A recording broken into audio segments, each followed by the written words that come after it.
Assalamu alaikum wa rahmatullahi wa barakatuh. Aujourd'hui, Inch'Allah, nous allons méditer ensemble sur un nom sublime d'Allah, Al-Hakim, le sage. Un nom qui nous rappelle que rien dans ce monde n'arrive par hasard. Chaque bienfait, chaque épreuve, chaque souffle de vie repose sur une sagesse infinie qu'Allah détient. Prends un instant, inspire profondément et confie-toi intérieurement à Allah, le sage qui connaît ce que ton cœur porte de joie comme de peine.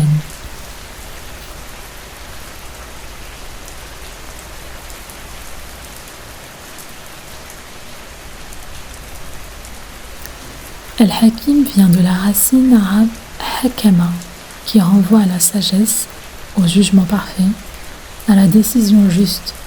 Allah est Al-Hakim parce que ses décisions sont parfaites, jamais arbitraires, ses lois sont justes, adaptées à notre nature. Sa création est équilibrée, sans défaut.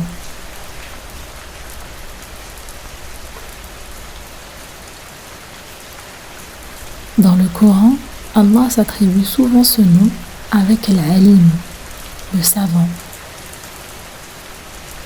Dieu est votre Seigneur et il est l'omniscient, le plus sage. Surat Al-Tahrim, verset 2.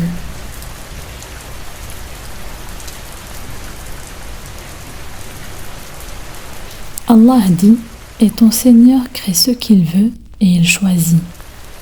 Il ne leur appartient pas de choisir. Gloire à Allah. Il est au-dessus de ce qu'ils associent. Et ton Seigneur sait ce que cache leur poitrine et ce qu'ils déclarent. Et il est Allah. Il n'y a pas d'autre divinité que lui. À lui la louange dans ce monde et dans l'au-delà. À lui appartient le jugement et c'est vers lui que vous serez ramenés. Surat Al-Qasas, versets 68 à 70.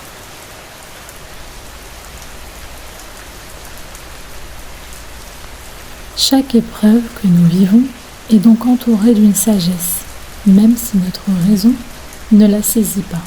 Notre cœur est invité à faire confiance.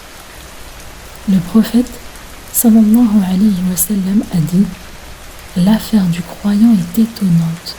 Toute son affaire est un bien pour lui et cela n'appartient qu'au croyant. Si un bonheur l'atteint, il remercie et c'est un bien pour lui. Et si un malheur l'atteint, il patiente et c'est un bien pour lui. » Rapporté par Muslim. C'est cela la hikmah d'Allah dans nos vies. Chaque situation est une opportunité de se rapprocher de lui.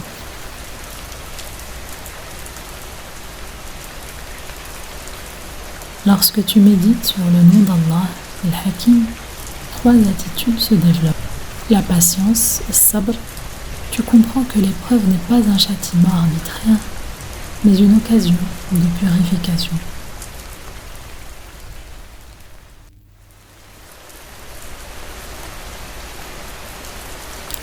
L'obéissance, at-ta'a.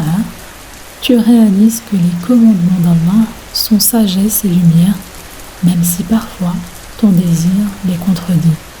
Ainsi, tu ne vois plus la vie comme une suite d'événements chaotiques, mais comme une écriture parfaite, ordonnée par la sagesse divine.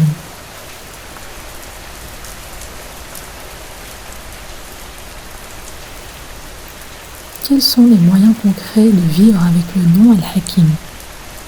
Par exemple, dans la prière, quand tu dis « Sami'allahu liman hamidah », rappelle-toi qu'Allah entend ton cœur et sait ce qui est bon pour toi. Dans les décisions, fais l'istihara, la prière de consultation, en demandant à Al-Hakim de choisir ce qui est meilleur pour ta religion et ta vie. Dans l'épreuve, au lieu de dire « Pourquoi moi ?», dis « Ya Hakim, fais-moi voir ta sagesse et accorde-moi la patience. » Dans le quotidien, médite sur la création, l'alternance du jour et de la nuit, les saisons, l'équilibre des besoins humains, Tout cela reflète la sagesse d'Al-Hakim.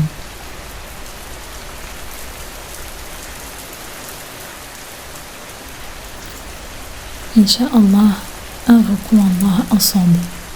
Ya Hakim, toi dont la sagesse englobe tout, éclaire nos cœurs pour comprendre ta hikmah dans nos vies. Accorde-nous la patience dans l'épreuve, la gratitude dans la facilité et la clairvoyance pour marcher sur le chemin droit. Ne nous laisse pas dépendre de notre raison limitée, mais guide-nous par ta sagesse infinie. Amin.